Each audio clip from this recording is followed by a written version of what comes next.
Vamos orar. Pai amado, Pai bendito, a Ti, Senhor, toda a glória, toda a honra, todo louvor, toda exaltação. Eu quero Te agradecer, meu Deus, porque nesta manhã nós estamos reunidos aqui para participar da ceia do Senhor, além das outras partes do culto, em adoração, em louvor ao Teu nome. Agora, Pai, no entanto, vamos meditar na Tua palavra e eu quero pedir que Tu fales conosco, que esta palavra venha ao encontro do coração dos meus irmãos. Uma palavra de instrução, porque nós estamos vivendo neste mundo, no meio de um povo que não Te conhece, no meio de muita gente idólatra, muita gente voltada para coisas completamente estranhas e contrárias à Tua palavra. Então, nesta manhã, abre o nosso entendimento para que nós possamos nos posicionar e, dessa forma, fazermos a Tua vontade. Meu Deus, toma-me nas Tuas mãos, pois nesta manhã é o meu privilégio ser o mensageiro da palavra. Então, toma-me nas Tuas mãos. O Espírito Santo enche o meu coração. O Espírito Santo também trabalha na mente e no coração de cada irmão, de cada irmã que está aqui na igreja nesta manhã. Meu Deus, eu oro com fé e Te agradeço por tudo e Te louvo em nome de Jesus. E todo o povo do Senhor diga amém. Poder sentar, irmãos, obrigado. Glória a Deus.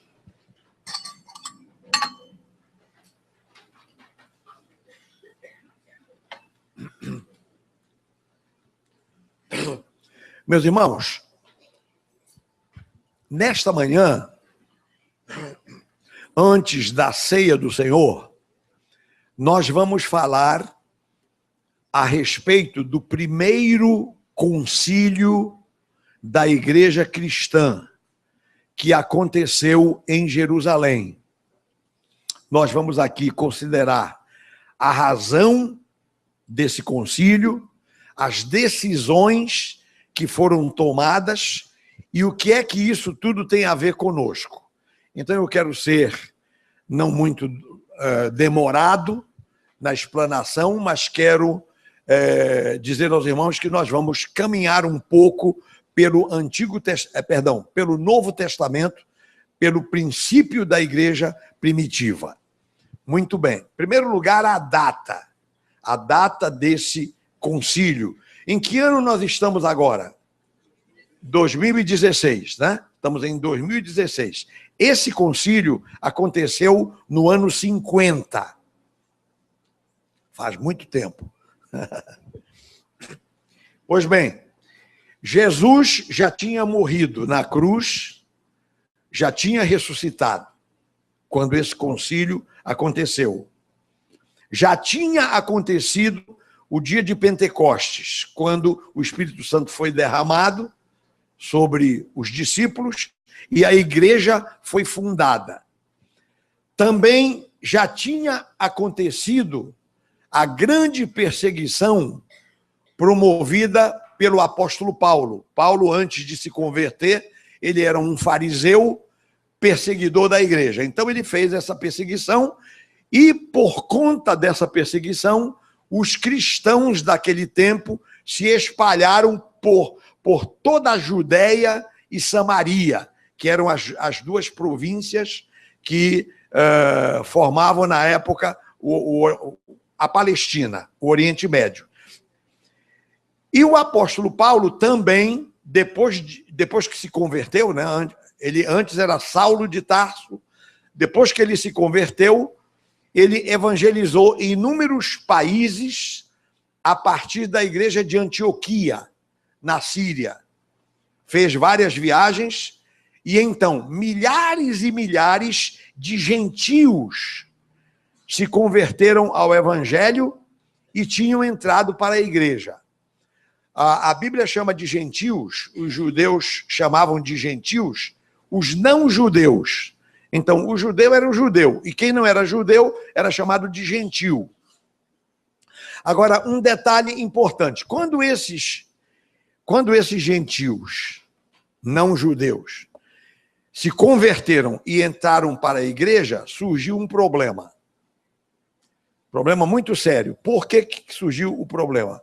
Porque a igreja cristã primitiva era toda formada de judeus. Jesus era judeu, os apóstolos eram judeus, os primeiros crentes eram judeus, e todos eles seguiam a lei de Moisés, a lei do Velho Testamento, do Antigo Testamento.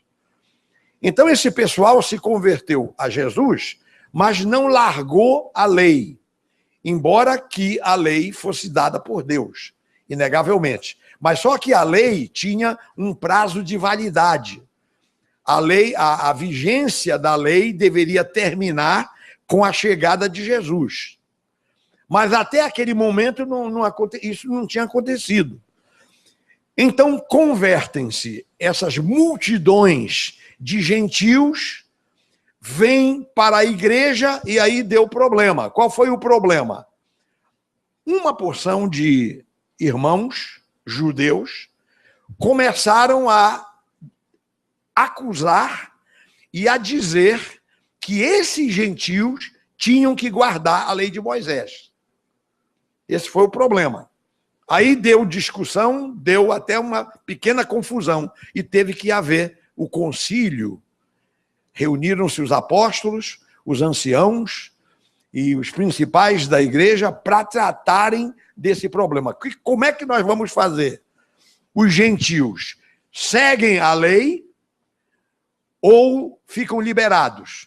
Porque, note, não só os gentios não tinham que seguir a lei de Moisés, como os próprios seguidores da lei tinham que largar também a lei de Moisés e ficar só com Jesus. Então, a decisão do concílio, já vou adiantar. O concílio decidiu, não. De jeito nenhum. Os gentios não estavam se convertendo ao judaísmo. Eles estavam se convertendo a Cristo. E então, pelo contrário, o próprio judaísmo, quer dizer, os judeus que seguiam a lei de Moisés, eles também teria que chegar o momento que eles iriam também abandonar a lei e não colocar a lei em cima dos gentios. Pronto, esse foi o problema, foi a polêmica e essa é a conclusão. Então eu quero agora convidar os meus irmãos, por exemplo, só para vocês terem uma ideia desse assunto, leia isso antes de... Nós vamos ler aqui sobre o concílio, mas antes vamos ler aqui ainda em Lucas 16, Lucas capítulo 16, versículo 16. Olha o que é que diz a palavra. Isso é Jesus falando. Lucas 16, 16. Diz o quê? Todos acharam? A lei e os profetas vigoraram até João Batista. Desde esse tempo vem sendo anunciado o evangelho do reino de Deus e todo homem se esforça por entrar nele. Então, a lei e os profetas vigoraram até João Batista. Daí para frente é Jesus. João Batista batizou Jesus e daí para frente é o evangelho de Jesus, não é mais a lei. Outro texto aqui para a gente ler. João 1:17. Evangelho de João, capítulo 1, versículo 17. O que é que diz aqui a palavra? Quem puder ler comigo, leia. João 1:17. Porque a lei foi dada por intermédio de Moisés. A graça e a verdade vieram por meio de Jesus Cristo. Então ficou aqui um fosso, né? Uma divisão aqui. Então, tudo bem. A lei tem o seu valor, a lei mostra o pecado, a lei, digamos assim, se tornou a religião do povo de Israel até que chegasse Jesus. Quer dizer, a lei tem o seu valor, tanto é que nós lemos o Antigo Testamento, nós citamos o Antigo Testamento, nós observamos até uma coisa curiosa, que eu vou aqui dizer para os meus irmãos.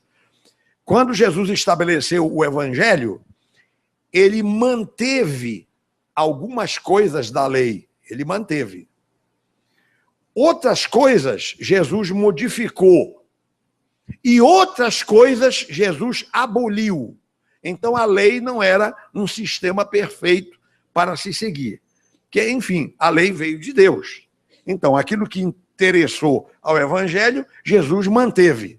Agora, umas outras coisas Jesus mudou e umas outras coisas ele anulou completamente. Portanto, é interessante a gente saber isso.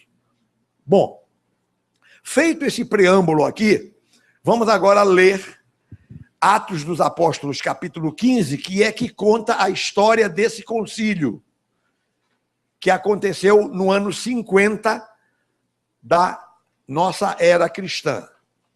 Olha o que diz aqui a palavra. Atos, capítulo 15.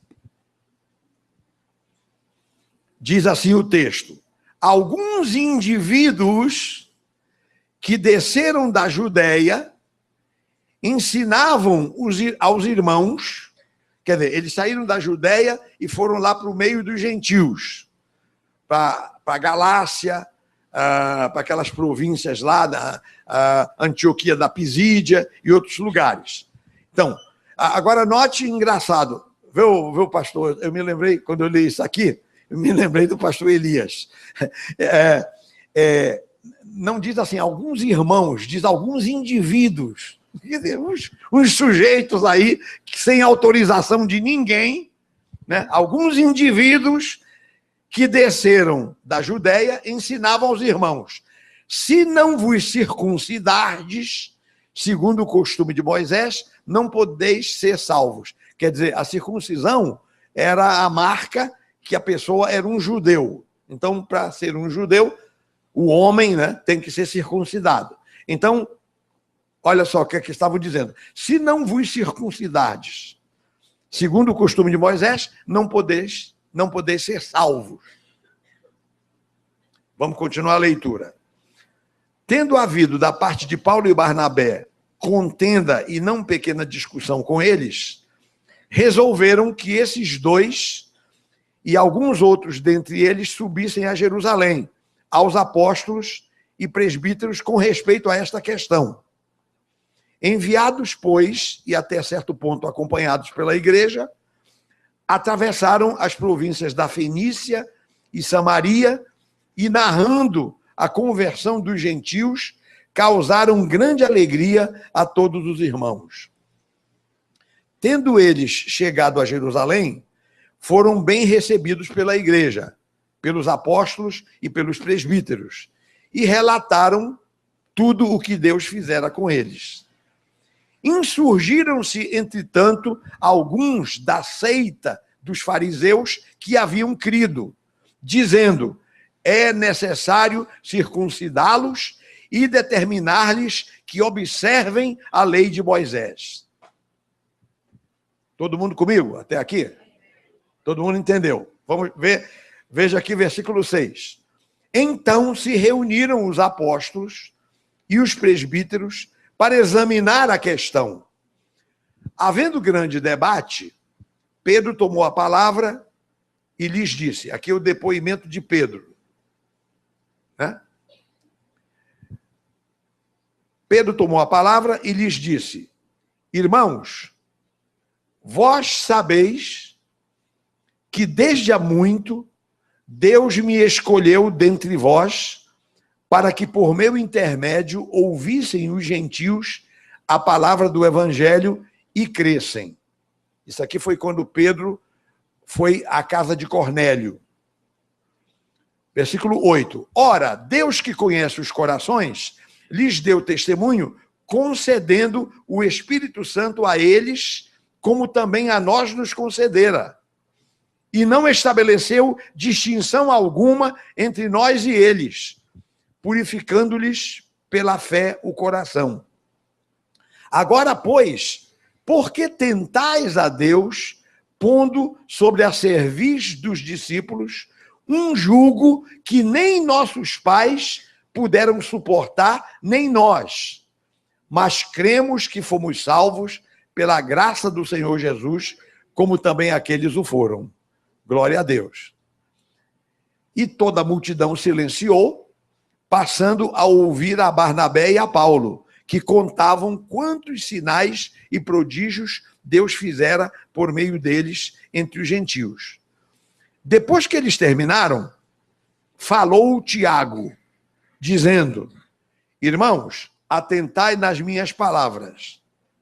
Expôs Simão como Deus, primeiramente, visitou os gentios, a fim de constituir dentre eles um povo para o seu nome. E conferem com isto as palavras dos profetas, como está escrito: cumpridas estas coisas, voltarei e reedificarei o tabernáculo caído de Davi, e levantando-o de suas ruínas, restaurá-lo-ei, para que os demais homens busquem o Senhor, e também todos os gentios sobre os quais tem sido invocado o meu nome, diz o Senhor, que faz estas coisas conhecidas desde séculos.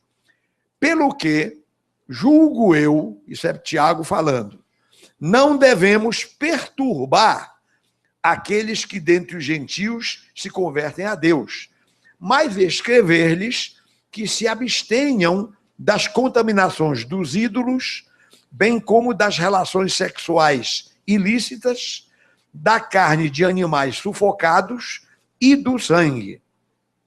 Porque Moisés tem em cada cidade, desde tempos antigos, os que o pregam nas sinagogas, onde é lido todos os sábados. Versículo 22. Então pareceu bem aos apóstolos e aos presbíteros, com toda a igreja, tendo elegido homens dentre eles, enviá-los, juntamente com Paulo e Barnabé, a Antioquia. Foram Judas, chamado Barsabás, e Silas, homens notáveis entre os cristãos, escrevendo por meio deles o seguinte: os irmãos, tanto os apóstolos como os presbíteros, aos irmãos de entre os gentios em Antioquia, Síria e Cilícia, saudações. Visto sabermos que alguns que saíram de entre nós, sem nenhuma autorização, vos têm perturbado com palavras, transtornando a vossa alma, pareceu-nos bem, chegados a pleno acordo, eleger alguns homens e enviá-los a vós outros com os nossos amados Barnabé e Paulo, homens que têm exposto a vida pelo nome de nosso Senhor Jesus Cristo. Enviamos, portanto, Judas e Silas, os quais pessoalmente vos dirão também estas coisas. Pois pareceu bem ao Espírito Santo e a nós não vos impor maior encargo, além destas coisas essenciais, que vos abstenhais das coisas sacrificadas a ídolos, bem como do sangue, da carne de animais sufocados e das relações sexuais ilícitas. Destas coisas fareis bem se vos guardardes saúde. Versículo 30. E os que foram enviados desceram logo para Antioquia, e tendo recebido a comunidade, e tendo reunido a comunidade, entregaram a carta, né, a epístola. Quando a leram, sobremaneira se alegraram pelo conforto recebido. Judas e Silas, que eram também profetas, consolaram os irmãos com muitos conselhos e os fortaleceram. Tendo-se demorado ali por algum tempo, os irmãos os deixaram voltar em paz aos que o enviaram. Amém. Até aqui. Então, meus irmãos, aí está. Essa foi a decisão do concílio. A alegação de Pedro, bem, você entendeu, né? O concílio foi contra a ideia de dizer que os gentios tinham que seguir a lei de Moisés. Não tinham. Não tinham. Os gentios haviam se convertido a Jesus, não ao judaísmo. Até pelo contrário, o judaísmo é que tinha que largar o judaísmo e ficar só com Jesus. Né? Agora, não pense também que o judaísmo não presta. Não, o judaísmo foi uma lei dada por Deus, lá no Monte Sinai, com um prazo fixo. A lei tinha prazo fixo. Ela terminava em Cristo. E aí eu não vou aqui discutir tudo isso, porque tem inúmeros versículos. Nós iríamos ter que passear pela Bíblia toda, porque o apóstolo Paulo escreveu muito sobre isso, Pedro escreveu, Tiago, João, todos escreveram sobre esses pormenores. O apóstolo Paulo chegou a dizer que a lei foi dada como aio, até que chegasse Cristo. E quando Cristo chegou, pronto. Ele diz que nós, cristãos, estamos livres da lei. Então, tem muita coisa que a Bíblia fala sobre isso. Mas o que está sendo dito aqui, nesse momento, é suficiente para os irmãos entenderem. Então, qual foi a alegação de Pedro? Isso que nós lemos. Pedro diz o seguinte, que eu acabei de ler há pouco. Ele diz, olha, vocês sabem que eu fui chamado também para os gentios. E eu estive lá, ele visitou a casa de Cornélio, que eram romanos. Então foi lá e, quando Pedro estava pregando, veio o Espírito Santo sobre os gentios e eles foram batizados com o Espírito Santo e falaram em línguas estranhas. Tanto é que os judeus que estavam lá se admiraram. Como é que esse pessoal aí, que é gentil, recebe o Espírito Santo igualzinho como nós recebemos no dia de Pentecoste? Então, assim, e Pedro então falou isso. E diz que, portanto, o nosso Deus não estabeleceu diferença nenhuma entre o gentil e o judeu, mas tratou a todos por igual, inclusive diz aqui, purificando-lhes pela fé o coração. Então o negócio é a fé. O gentil creu, pronto. Quem crê e for batizado, será salvo. E foi o que aconteceu. Então o gentil não tem nada que seguir a lei de Moisés. Aí você até pergunta assim, mas enfim, o que é isso? Lei de Moisés, meus irmãos, é o seguinte, tinha que guardar o sábado, tinha que não comer uma porção de comidas, judeu não come uma porção de coisas. A religião judaica, naquela época, tinha sacrifícios de animais, né? O sacrifício de Jesus substituiu os sacrifícios que os judeus faziam. E vai por aí afora. Então, o judaísmo teve um prazo, né? Só que aquele pessoal queria que os novos crentes gentios seguissem aquilo tudo. Essa foi a polêmica aí. Aí, Pedro, inclusive, diz assim, por que tentais a Deus, pondo sobre os discípulos um jugo que nem nossos pais puderam suportar e nem nós? Pedro chamou a religião judaica de jugo. Se você conversar com um judeu, qualquer irmão aqui, essa manhã, que conversar com um judeu, e você for perguntar, você segue a lei direitinho? Todo judeu vai dizer, olha, a nossa religião é muito difícil de obedecer. Eu já conversei com vários que me disseram isso. É uma religião difícil de seguir, porque tem muita coisa, é muito pesada, O apóstolo Pedro disse que era um fardo. Pois bem, aí, no entanto, ele conclui dizendo assim, mas nós cremos que fomos salvos pela graça do Senhor Jesus. Glória a Deus. Pronto. Então, todos são salvos dessa maneira. Aí houve uma discussão daqui e dali, aí todo mundo calou a boca com essa palavra de Pedro, como nós lemos aqui, e quando terminaram tudo, Tiago se levantou. Tiago era o apóstolo, irmão de Jesus, que era pastor da igreja em Jerusalém. Era o líder da igreja em Jerusalém. Então, Tiago levanta e diz assim, meus irmãos, Simão acabou de falar como é que Deus visitou os gentios por intermédio dele, etc, etc. Né? E, portanto, isso aí é o cumprimento de uma profecia que diz, voltarei e reedificarei o tabernáculo caído de Davi. Esse assunto de tabernáculo caído de Davi daria uma palestra. Muita coisa, muito detalhe, mas só para dizer o seguinte, tabernáculo caído de Davi é exatamente isso. O mundo perdido, sem Deus, sem salvação, e só o povo de Israel, que mais ou menos estava seguindo a Deus. Assim mesmo, a lei, era isso que nós dissemos. Era uma religião que tinha prazo fixo, estavam esperando Jesus chegar. Então, o tabernáculo de Davi estava caído. Agora, o tabernáculo de Davi, com Jesus, iria ser reerguido. E então, tanto o judeu como o gentil seriam salvos, ou poderiam se salvar. Isso é o tabernáculo de Davi levantado, que estava caído. Pronto, então é o cumprimento. Quando esses gentios se converteram, era um sinal que o tabernáculo de Davi estava sendo levantado. Aí, então, Tiago conclui dizendo assim: julgo eu que não devemos perturbar aqueles que dentre os gentios se convertem a Deus, mas escrever apenas isso aqui, que se abstenham das contaminações dos ídolos, das relações sexuais ilícitas, da carne de animais sufocados e do sangue.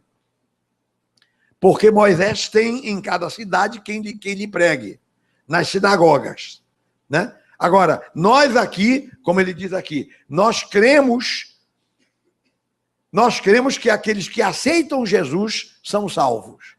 Então, com base nisso, então o concílio tomou essa decisão. Pronto, então essa é a primeira coisa que eu queria considerar com os meus irmãos aqui. As decisões do concílio. A primeira decisão foi essa. Se nós somos salvos pela fé em Jesus, não temos que seguir a lei de Moisés. Amém?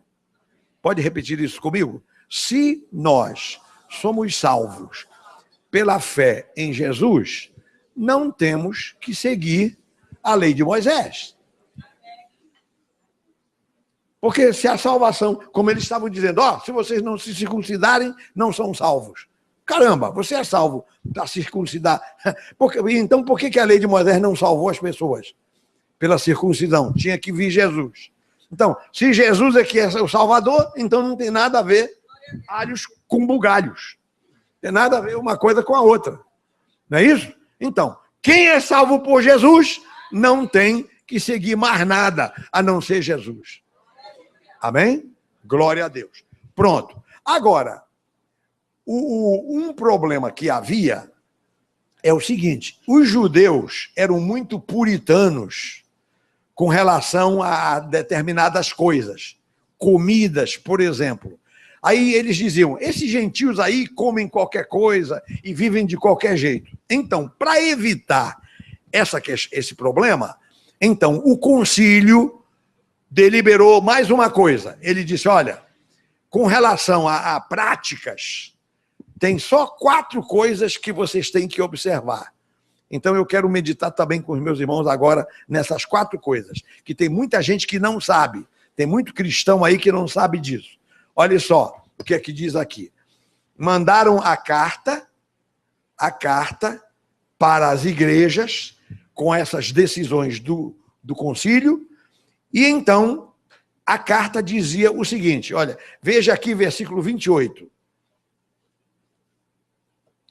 Versículo 28. Pois pareceu bem ao Espírito Santo e a nós não vos impor maior encargo além destas coisas essenciais. 4 coisas, né?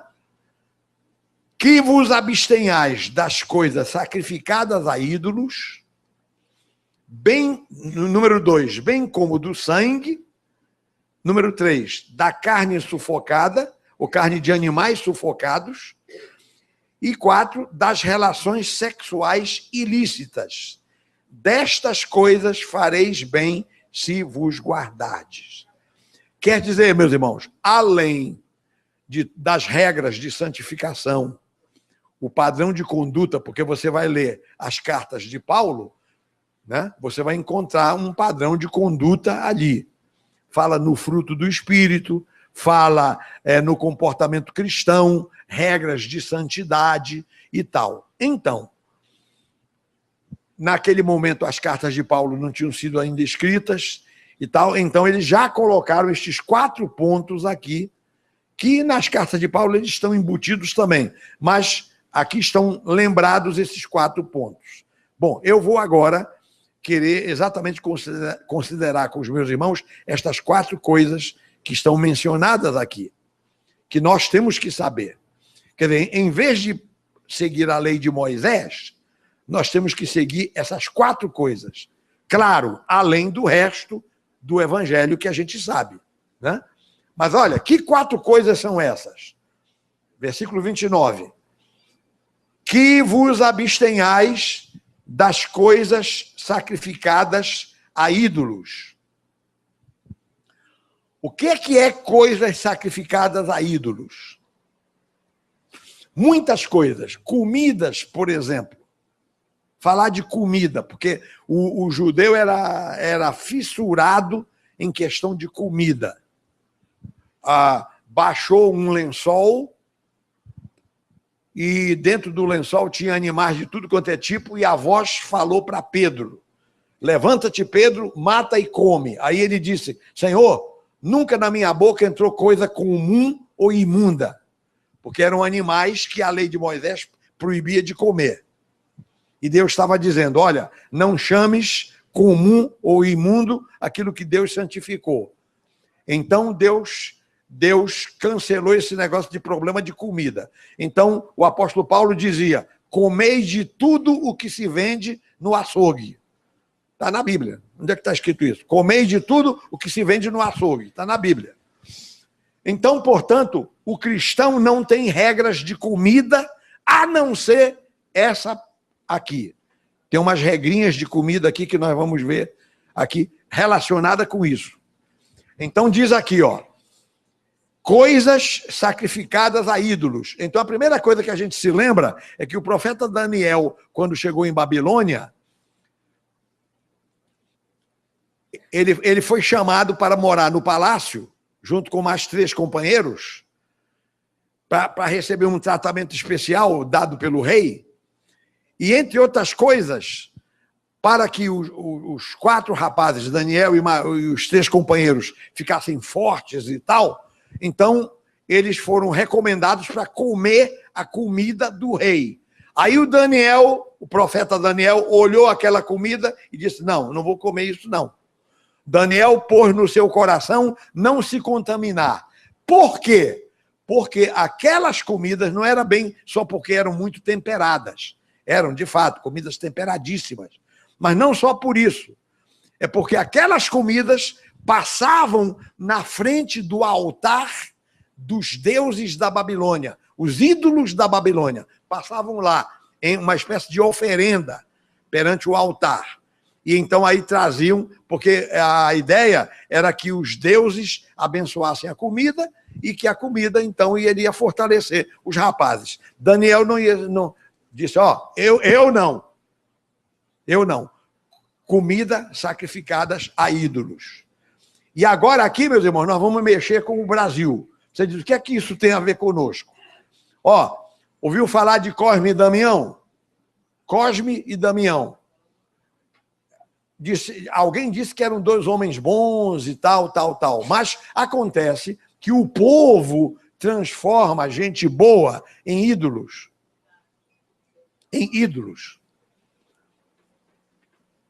Então, o que é que acontece? A culpa disso chama-se a bendita Igreja Católica Romana, que permite essas coisas no meio dos católicos. E aí a gente aqui que é crente é obrigado a falar. Eu não gosto de falar mal de religião de ninguém, mas quando chega numa hora dessa, o que é que você vai fazer? Vai ter que dizer, não é assim. A gente é obrigado a falar. Então, o que é que acontece? Cosme e Damião tem essa festa aí. Qual é a finalidade dessa festa? Abençoar as crianças. Quer dizer, são 2 homens, 2 indivíduos que eu não sei por que razão foram transformados em ídolos e agora esses ídolos, essa idolatria, que não é Deus, só quem pode abençoar é Deus. Santo não fica... Um santo abençoa em nome de Deus. Mas não ele. Mas o pessoal é devoto do Cosme e Damião. Nem fala em Deus, nem fala em Deus, é devoto do Cosme e Damião. Então, bombons, doces, oferecidos ao Cosme e Damião, ou por causa do Cosme e Damião, ou em homenagem ao Cosme e Damião. Então, são oferecidos às crianças. Mamães entupa o seu filho de bala, de doce, antes da festa do Cosme e Damião, que a criança está enjoada de doce, não vai querer o doce do Cosme e Damião. Olha, não deixe as crianças comerem nada de Cosme e Damião, que isso é idolatria. É o que está dizendo aqui. Que vos abstenhais de coisas sacrificadas a ídolos. Então, o Daniel não comeu a comida do rei. As nossas crianças não vão comer balas ou bombons ou doces dedicados ou por causa do Cosme e Damião. Quem está me entendendo? Todo mundo está me entendendo? Eu anotei umas coisas aqui. As baianas, que fazem lá os acarajés oferecidos. Não é o acarajé feito em casa, é o acarajé da baiana. Lá que que antes de ir para aquela...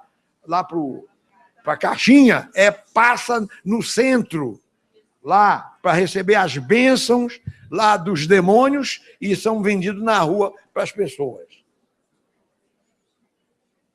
Comida de baiana. Em Belém, Pará, tem o Círio de Nazaré. Sabe o que é que fazem? Todas as comidas que não tem problema nenhum comer em qualquer época do ano, mas todas as comidas amazônicas, pato no tucupi, maniçoba, caruru, não sei o quê, tudo isso tem uma bebida chamada aluá, que é feita de uma coisa fermentada, uma delícia, o aluá, né? Então, oferece as famílias uns para os outros, em homenagem a Nossa Senhora de Nazaré. O que é que os crentes fazem? Não comem. O pessoal já descobriu, nem oferecem mais. O aluá, ó, para o vaso, direto. Os crentes não... lá em Belém, os crentes são orientados a não comerem coisas sacrificadas à Senhora. Porque a mãe de Jesus é uma coisa, e a Nossa Senhora disso, Nossa Senhora daquilo, é outra coisa. Transformar a mãe de Jesus num ídolo. Entendeu? Então, cuidado. Lá no Pará, o pessoal já sabe. Os irmãos não comem nada. Pode-se comer tudo aquilo em qualquer outra época do ano, menos no período do Círio de Nazaré. Compreendeu? O problema é a oferenda ao ídolo. Esse é que é o problema. Senhor do Bonfim, na Bahia tem as mesmas coisas. Eu não sei nem o que é que acontece lá, mas quem é baiano sabe. Né? E nós temos um outro problema. Hoje é o quê? 1º de junho? 5 de junho. Festa junina. Crente, igreja que tem responsabilidade, não faz festa junina. Pastor que sabe das coisas não permite isso. E pastor que permite é um tolo. Tem que estudar, tem que orar, tem que ler a Bíblia para saber que nós não nos envolvemos com coisas sacrificadas a ídolos. O João foi o apóstolo do amor, apóstolo de Jesus, apóstolo amoroso, é chamado apóstolo do amor, João. Pegaram o João e fizeram do homem um ídolo. E agora tem a festa junina. Entendeu? E aí tem Pedro, e tem mais não sei quem, aí inventam histórias que a filha de Herodias pediu a cabeça de João Batista, e que o Herodes mandou cortar a cabeça do João Batista, aí ela pegou a cabeça do João Batista, jogou numa fogueira, e aí surge o negócio da fogueira. compadres, compadrios de fogueira e não sei mais o quê. Nós, irmãos, que servimos ao Senhor Jesus, estamos fora disso aí. A gente não pode fazer nada parecido. Tem umas igrejas aí que não fazem festa junina, mas fazem um negócio parecido, como se fosse para satisfazer alguns idólatras que a gente tem no meio da igreja. O que a gente tem que fazer é o seguinte: para com isso. Nós não temos nada com isso. Nada a ver. Então está aqui, ó. Que vos abstenhais das coisas sacrificadas a ídolos. Preciso falar mais alguma coisa? Acho que todo mundo já entendeu. Festa junina, nada, tem nada a ver. Tá? Coma tudo. O que se come numa festa junina é uma delícia. Mugunzá, como é? Vai, mingau de não sei o quê, isso é uma delícia. Agora, coma em qualquer outra época, menos nesse período, que é oferecido ao João, que o João transformaram num ídolo. Não é o João original, o João da Bíblia. Que o São João não tem nada a ver com isso. Tá? Isso aí foi a idolatria das pessoas. Os irmãos estão me alcançando. O problema é o espírito maligno que está por trás do ídolo. Porque a Bíblia diz que idolatria é irmã da feitiçaria.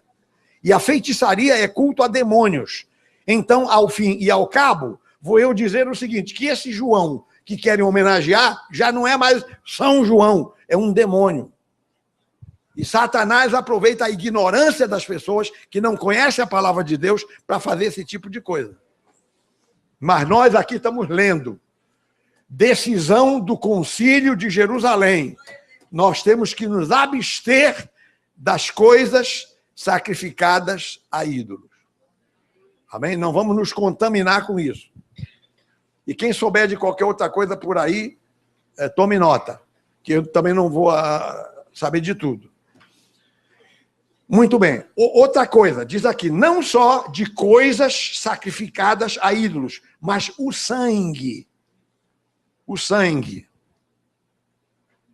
Comer sangue. Como é que se come sangue? Essas comidas com sangue. Comidas com sangue. Chouriço, não sei o quê. Galinha molho pardo. Essas comidas com sangue. O que é o sangue? Não é o vermelho do filé, não é isso. É o sangue que escorre quando se mata o animal. Então, esse sangue fazem comidas. A palavra de Deus é contra isso. Os alemães fazem. Não é só os africanos que fazem. Os alemães também fazem. Uma sopa lá de sangue, coisa terrível. Eu vou te dizer, a bruxaria nórdica dos escandinavos é pior do que dos africanos. Que a gente diz que a África que é ignorante e tal. A África é a África. Agora, e o norte da Europa? Os brancões lá, os lourões lá, os escandinavos. A feitiçaria deles é pior do que do africano.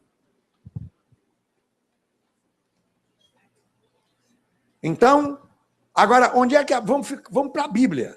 Vamos para a Bíblia. Por que não se come sangue? Eu vou ler 3 textos aqui, rapidamente. Vem aqui para Gênesis capítulo 9. Gênesis capítulo 9. Meus irmãos, esse culto vai terminar mais tarde. Sabe? Esse culto aqui é culto de ceia, é culto da palavra, demora um pouquinho. Eu prometo não castigar os irmãos, porque eu também estou no mesmo barco, né? Estamos no mesmo barco aqui, né? Não se preocupe, não. Mas é que é uma oportunidade rara da gente falar uma coisa dessa. Olha só, Gênesis capítulo 9, de 3 em diante. Aqui é quando Deus faz uma aliança com Noé. Noé acabou de sair da arca. Agora, só para lembrar aos meus irmãos, naquele tempo se comia só vegetais. Viu? Antes do dilúvio, eram só sementes e frutas e vegetais que se comia. Isso está aqui, capítulo 1, versículo 29. Diz isso, né? Não, eu não vou ler para não tomar tempo. Então, diz assim, agora, do capítulo 9 para frente, Deus então permitiu comer carne, mas disse, respeite o sangue. Coma a carne, mas não coma o sangue. Está falando desse sangue aí, o sangue da sangria, da vida. Né? Então, versículo 3. Olha só. Tudo que se move e vive, ser-vos-á para alimento. Como vos dei a erva verde anteriormente, tudo vos dou agora. Quer dizer, antigamente era só a erva, só frutas, só sementes, só vegetais. Agora Deus estava dando tudo, pode comer tudo. Versículo 4. Carne, porém, com sua vida, isto é, com seu sangue não comereis. E aqui já está explicando por que não se come o sangue. Porque o sangue contém a vida. O sangue contém a vida. Certamente requererei o vosso sangue, o sangue da vossa vida. De todo animal o requererei, como também da mão do homem, sim da mão do próximo de cada um, requererei a vida do homem, etc. Vamos parar por aqui. Então, está aqui, a primeira razão. Vem aqui para Levítico 17. Livro de Levítico, capítulo 17, a partir do versículo 10, diz assim: qualquer homem da casa de Israel ou dos estrangeiros que peregrinam entre vós, que comer algum sangue, contra ele me voltarei e o eliminarei do seu povo. Quer dizer, Deus é contra. Porque a vida da carne está no sangue. Eu vou-lo tenho dado sobre o altar para expiação pela vossa alma, porquanto é o sangue que fará expiação em virtude da vida. Então, já temos aqui um segundo motivo. O primeiro motivo, para não comer o sangue, que Deus diz, né?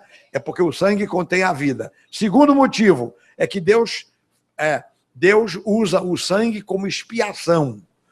Daí que o sangue de Jesus nos purifica de todo pecado.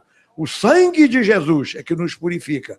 Então, como o sangue é dado como expiação, então Deus não permite que se coma o sangue. Bom, vamos lá.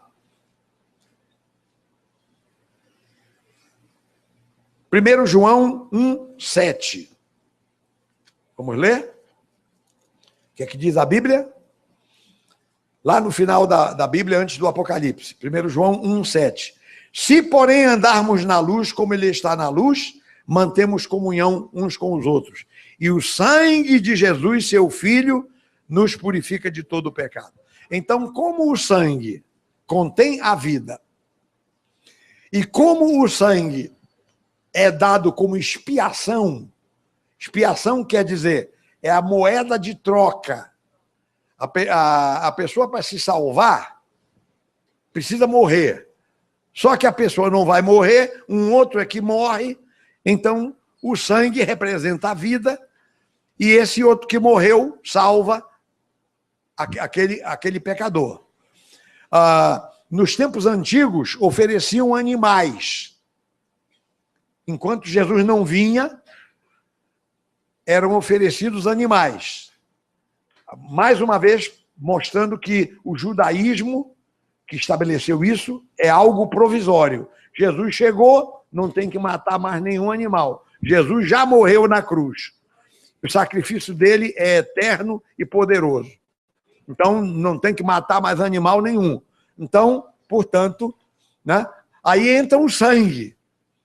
A moeda que paga a nossa salvação é o sangue de Jesus. É que pagou o preço. Ele pagou pela sua morte na cruz. Nós devíamos morrer, porque os pecadores éramos nós, ou somos nós. Mas Jesus morreu em nosso lugar. E o seu sangue representa que ele morreu. E é a moeda que faz a expiação. Estou falando em moeda para significar que tem um preço. E o preço é o sangue do Senhor Jesus. Amém? Pronto. Então, por isso não se come sangue. Então, não se come coisa sacrificada a ídolo, nem sangue. E aqui fala de carne de animais sufocados. Estamos voltando ali para Atos, capítulo 15, que é o concílio de Jerusalém. Atos, capítulo 15, então fala da carne de animais sufocados. É naturalmente o animal que foi morto sem derramar sangue. E pode acontecer isso. E essa carne está contaminada. Né? Como eu escrevi ali, ó, o animal que foi morto sem derramar sangue. No interior do Brasil, tem muitas senhoras aí, muita gente que mata a galinha sem cortar o pescoço. Torce o pescoço da galinha. Pronto, essa galinha está contaminada, porque não escorreu o sangue. Tem que escorrer o sangue. Então, esse animal que morre sem escorrer o sangue, morre porque lhe torce o pescoço, é carne sufocada. Então, se a gente não come o sangue, a gente também não come uma carne de um bicho que o sangue não escorreu. Então, é o animal sufocado. Então, também não é permitido. Então, aqui está, meus irmãos, são as únicas coisas com relação à comida. Você pode comer tudo. Tá? Peixe de pele, peixe de escama, você pode comer caça, você pode comer o que você quiser. Né? Pode comer frango, pode comer carne de porco, pode comer o que você quiser, desde que escorra o sangue. Né? Não pode comer o sangue. Ou não pode comer o bicho morto sem escorrer sangue. É a carne sufocada. Né? E também não pode comer qualquer coisa que você não pode se for sacrificada ao ídolo. Então, cuidado. É muito engraçado isso. Hoje a gente vive numa situação muito difícil. Eu quando me mudei para Niterói, eu fui pastor em Niterói um período. Aí fui comprar carne no açougue perto lá de casa. Aí logo de cara, eu entrei assim, estava uma imagem lá de um santo qualquer, estava escrito lá, Tia Chica, minha guia, abençoai minha freguesia. Eu disse, tá amarrado. Eu não vou comprar, eu não quero bênção de Tia Chica nenhuma.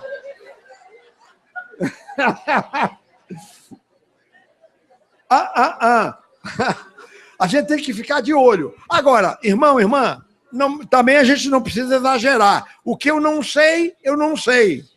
Me perguntaram, quem pode garantir que o frango da Sadia torceram-lhe o pescoço ou cortaram o pescoço? Quem pode garantir? Sei lá. Como eu não sei, não sei. Agora, o que eu sei, aí a consciência me acusa. Percebeu? Aquilo que eu sei, a consciência me acusa. Né? O que eu não sei, não sei. Amém? Está entendendo, meu irmão? Também agora, senão a gente não come mais nada. Né?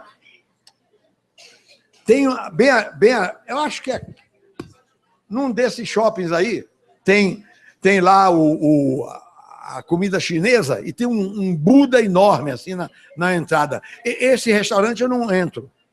Eu não como. Comida abençoada por Buda? Nunca. Está lá para abençoar a comida. Eu pulo fora.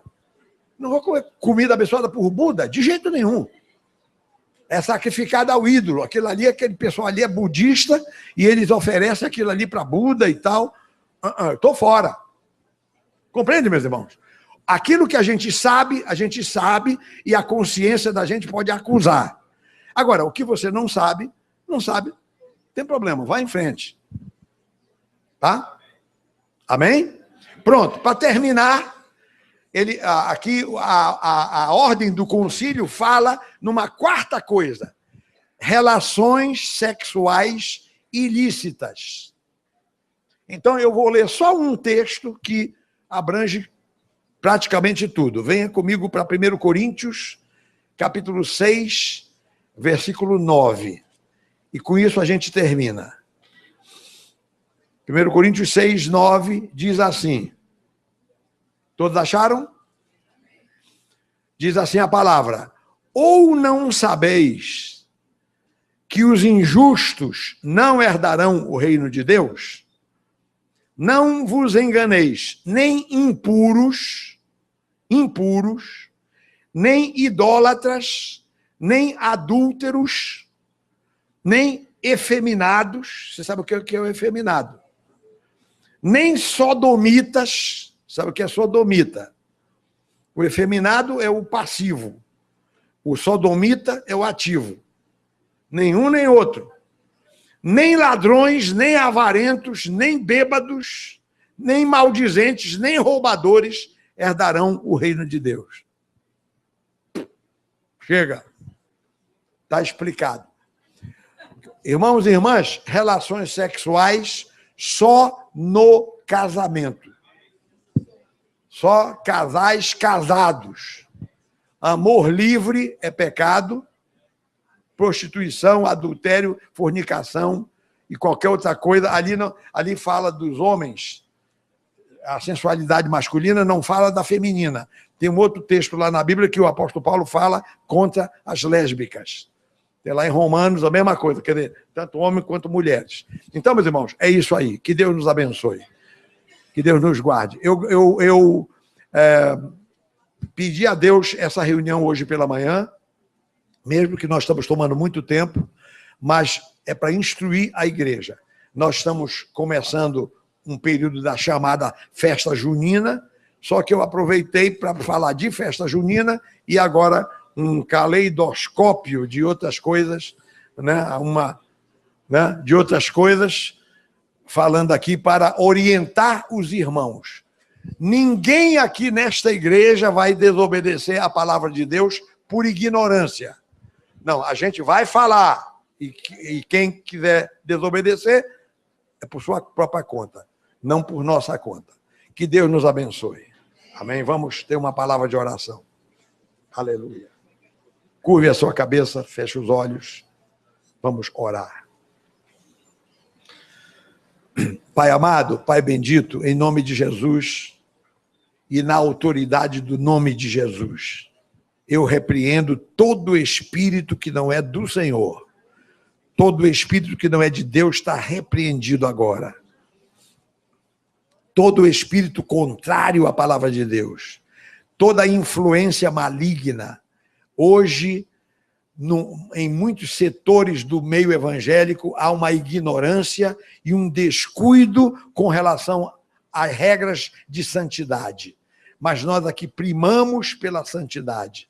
Pai, ajuda o teu povo a não se contaminar com as coisas sacrificadas a ídolos, a se contaminar com o sangue, com carne de animais sufocados e com qualquer relação sexual ilícita.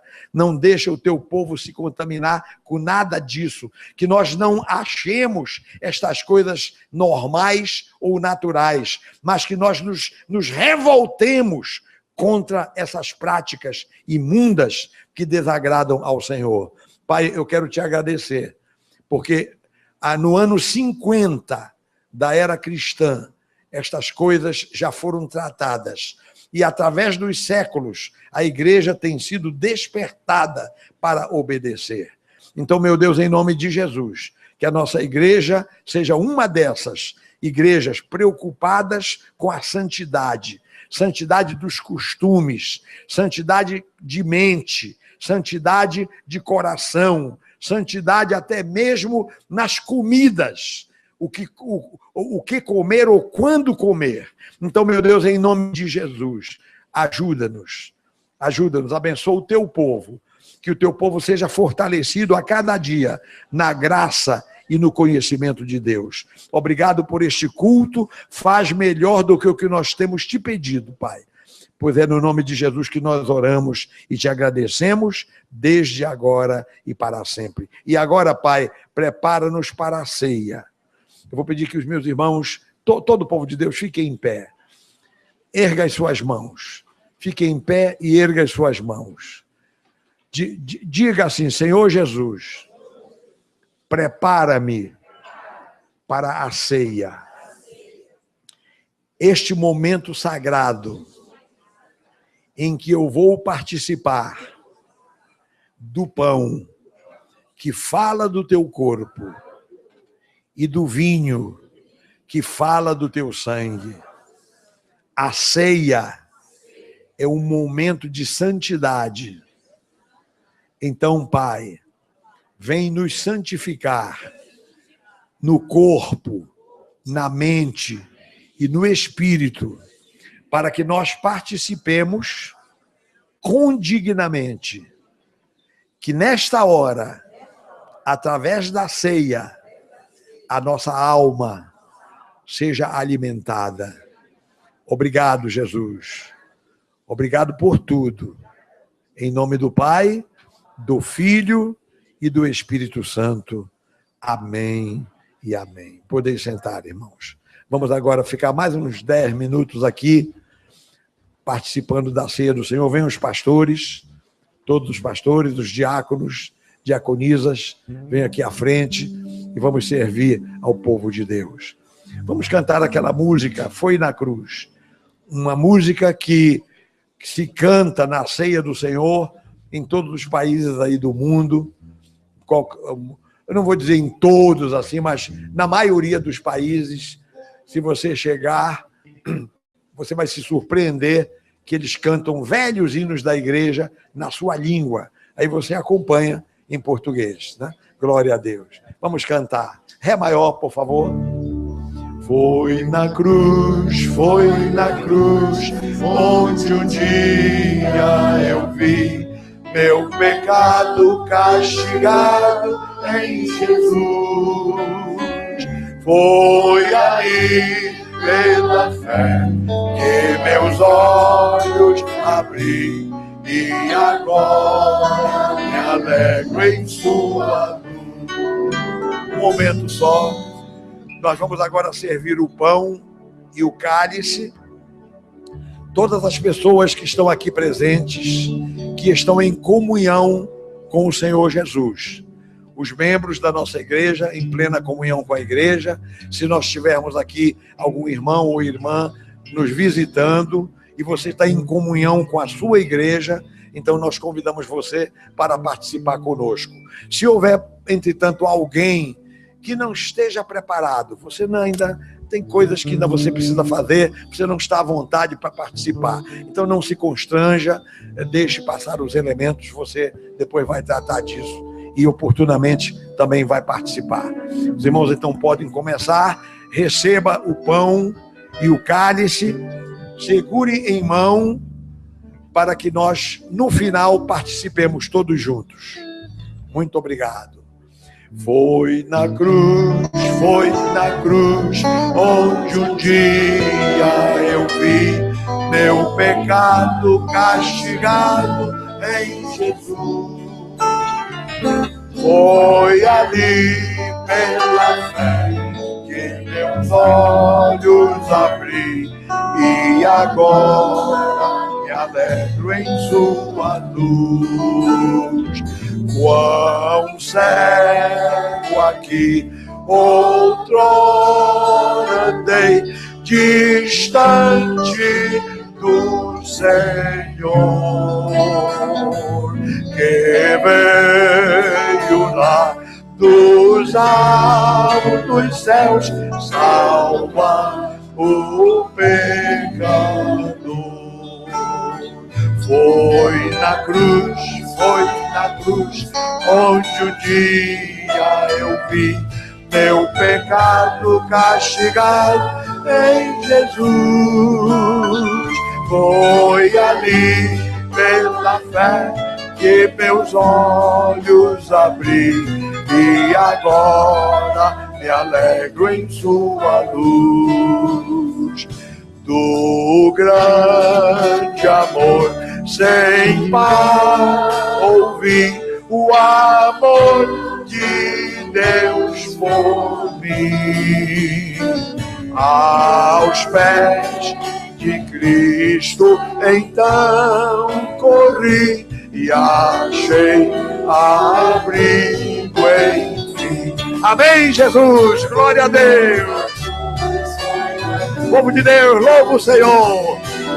Cada um aqui se lembrando do dia da sua salvação.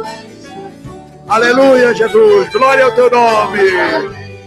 Pela fé que meus olhos abri, agora me alegro em sua luz.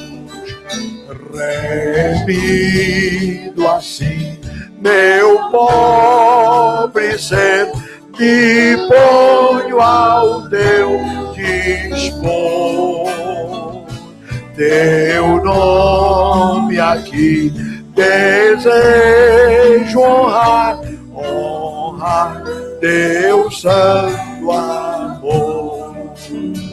Foi na cruz, onde um dia eu vi em Jesus. Foi ali pela fé que meus olhos abri, e agora me alegro em sua luz. Foi na cruz, onde um dia eu vi meu pecado castigado em Jesus. Foi ali pela fé que meus olhos abri, e agora me alegro em sua luz. E agora me alegro em sua luz.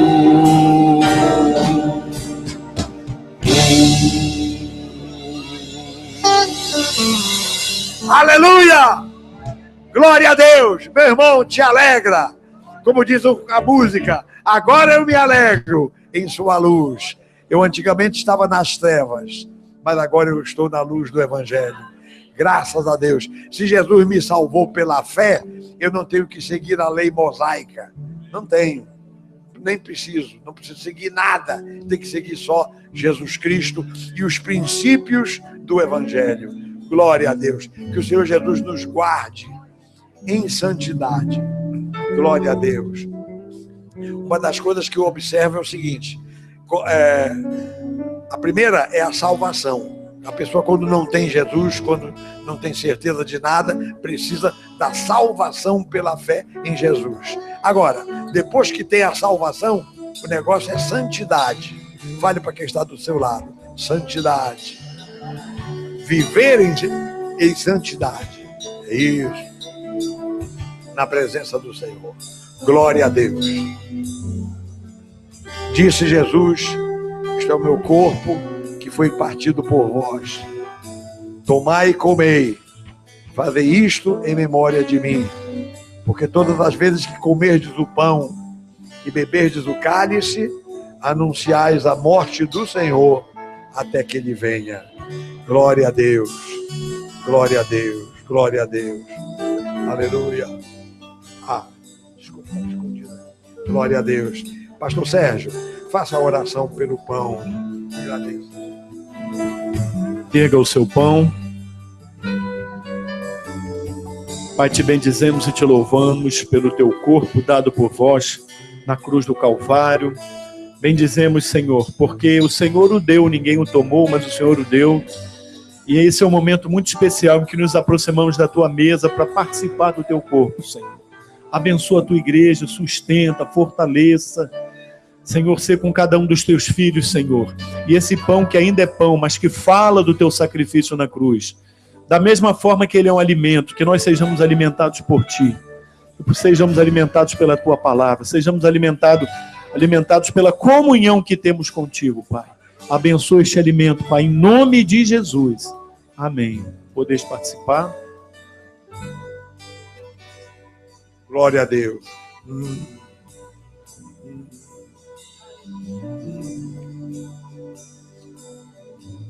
Aleluia.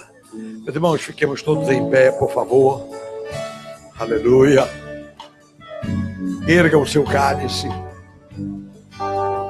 A igreja toda repita esta oração, palavra por palavra. Diga assim: Senhor Jesus, eu te dou graças pela minha salvação pelo perdão dos meus pecados e porque o meu nome está escrito no livro da vida. Obrigado, Senhor, porque eu faço parte da família de Deus. O sangue de Jesus me purifica do meu pecado. Obrigado, Pai, em nome do Senhor. Amém e amém. Meus irmãos, nós não vamos fazer troca de cálice por uma razão de prudência, né? Nós estamos vivendo numa época um pouco complicada em termos de saúde pública, né? Então não vamos trocar os cálices hoje, mas vamos erguer perante o Senhor. O povo de Deus dê glória a Deus, glória a Deus, glória a Deus. E agora vamos beber dele todos, em nome do Senhor. Aleluia. Aleluia. Ripa la massa di anda calabachundará. Aleluia.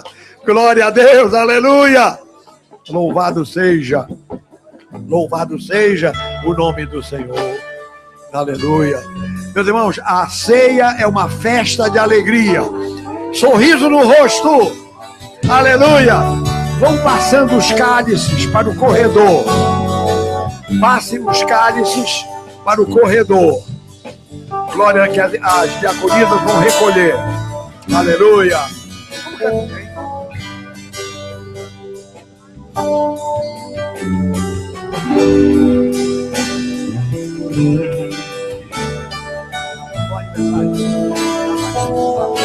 Aleluia.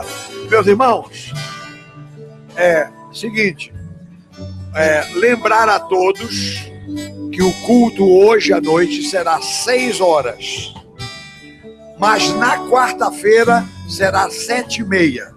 Nós tínhamos feito uma troca na quarta-feira, mas não deu muito certo, então nós vamos retornar para a hora antiga, 7h30. Agora, hoje à noite é 6 horas, né? Quarta-feira, 7h30. Pastor Robério e pastor Elias, onde estão os dois aniversariantes, estão aniversariando hoje? Vem cá, os dois bem ali, ó.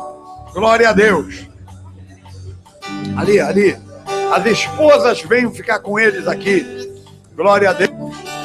Eu vou pedir ao pastor Leonardo para orar pelos 2 pastores aqui, em gratidão ao Senhor. Tá bem. Ok.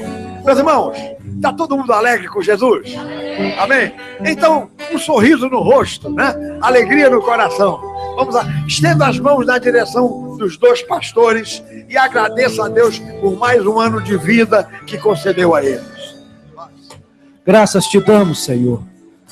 Te louvamos pela vida do pastor Robério, pela vida do pastor Elias, Senhor, pelo privilégio que eles têm, ó Deus, de colher mais um ano de vida na tua presença. E nós queremos, ó Deus, como igreja, como corpo de Cristo, como irmãos, amigos, ó Deus, abençoar a vida dos nossos pastores, ó Pai, com toda sorte de bênção que nos diz a tua palavra. Nós não temos ouro nem prata, mas o que nós temos nós damos, que é a bênção do Senhor. E, ó Deus, abençoe a vida dos teus filhos, abençoe o lar, abençoe, ó Deus, a união de cada um, Senhor, abençoe o ministério, o chamado que o Senhor tem para a vida de cada um deles, Senhor. Pai, muito obrigado. É a oração que nós fazemos a Ti nesta manhã, agradecido, Senhor, porque tudo que o Senhor faz, tudo que o Senhor tem para nós é bom, perfeito e agradável. Por isso, assim, nós te agradecemos, Pai. Em nome de Jesus, a igreja diga amém e amém, Senhor. Meus irmãos, olha, melhor do que isso, aleluia, melhor do que isso, só lá no céu. Aleluia. Vamos cantar aquela bênção cantada, né? E à medida que você canta, você aponta para um, aponta para outro, porque é uma bênção assim, cada um abençoando o seu irmão. Pastor Sérgio. Que o Senhor te abençoe e te guarde, que o Senhor resplandeça o seu rosto confiado em ti e tenha de ti misericórdia.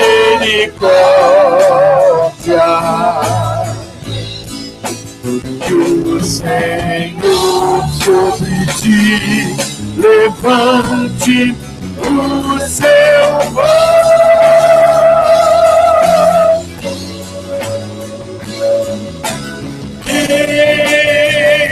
e te dê